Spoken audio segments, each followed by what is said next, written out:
आज हम एसिड और बेस यानी अम्ल और क्षार का अध्ययन करेंगे। अब हम अम्ल व क्षार में तुलना करेंगे। अम्ल और क्षार। अम्ल स्वाद में खट्टे होते हैं जबकि क्षार स्वाद में कड़वे होते हैं। यह नीले लिटमस पत्र को लाल कर देते हैं जबकि क्षार लाल लिटमस पत्र को नीला कर देते हैं। अम्लों को छूना नहीं चाहिए जबकि क्षार छूने पर साबुन जैसे चिकने होते हैं। अम्लों के उदाहरण हैं जैसे H2SO4 यानी सल्फ्यूरिक अम्ल, HNO3 यानी कि नाइट्रिक अम्ल। क्षार के उदाहरण KOH यानी कि पोटेशियम हाइड्रोक्साइड, NOH यानी कि सोडियम हाइड्रोक्साइड। Litmus test. अब हम अम्ल व क्षार की पहचान लिटमस टेस्ट के द्वारा करेंगे। Litmus test.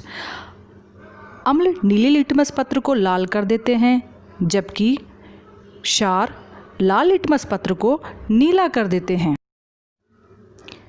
अम्ल दो प्रकार के होते हैं। पहला प्रबल अम्ल। वे अम्ल जिनका जलीय विलयन में पूर्णतः आयनित हो जाते हैं प्रबल अम्ल कहलाते हैं, जैसे HCl यानी हाइड्रोक्लोरिक अम्ल, H2SO4 यानी कि सल्फ्यूरिक अम्ल, HNO3 यानी कि नाइट्रिक अम्ल। दूसरा है दुर्बल अम्ल। वे अम्ल जिनका जलीय विलयन में पूर्णतः आयनित नहीं होता है वो दुर्बल अम्ल कहलाते हैं, जैसे CH3COOH यानी कि एसिटिक अम्ल, H2CO3 यानी कि कार्बोनिक अम्ल। क्षार भी दो प्रकार के होते हैं। पहला है प्रबल क्षार। वे क्षार जिनका जलीय विलयन में पूर्णतः आयनन हो जाता है वो प्रबल क्षार कहलाते हैं, जैसे KOH यानी कि पोटेशियम हाइड्रोक्साइड, NaOH यानी कि सोडियम हाइड्रोक्साइड। दूसरा आता है दुर्बल क्षार। वे क्षार जिनका जलीय विलयन में पूर्णतः आयनित नहीं होता है वे दुर्बल क्षार कहलाते हैं, जैसे NH4OH यानी कि अमोनियम हाइड्रोक्साइड, MgOH यानी कि मैग्नीशियम हाइड्रोक्साइड।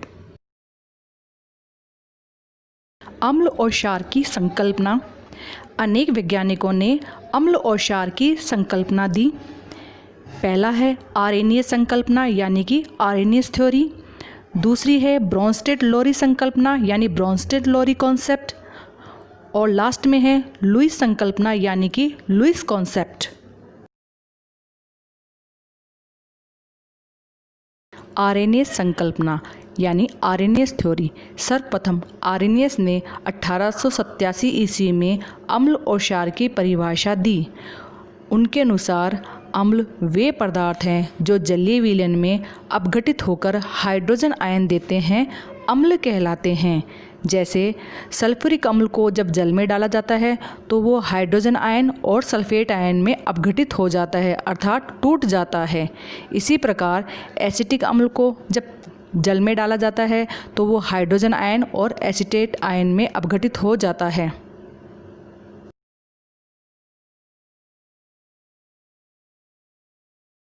आर्रेनियस के अनुसार क्षार वे पदार्थ हैं जो जलीय विलयन में अपघटित होकर हाइड्रॉक्सिल आयन देते हैं, क्षार कहलाते हैं। जैसे सोडियम हाइड्रोक्साइड को जब जल में डाला जाता है तो सोडियम आयन व हाइड्रॉक्सिल आयन में अपघटित हो जाते हैं। इसी प्रकार अमोनियम हाइड्रोक्साइड को जब जल में डाला जाता है तो अमोनियम आयन और हाइड्रॉक्सिल आयन बनते हैं।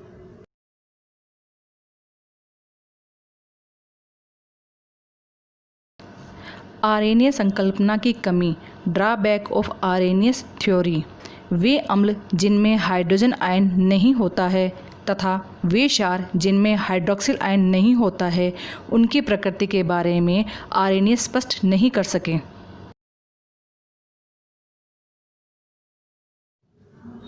तो अब हमारी आज की वीडियो समाप्त होती है और अगले वीडियो में हम अम्ल क्षार की ब्रोंस्टेड-लोरी संकल्पना और लुईस संकल्पना के बारे में बताएंगे। धन्यवाद।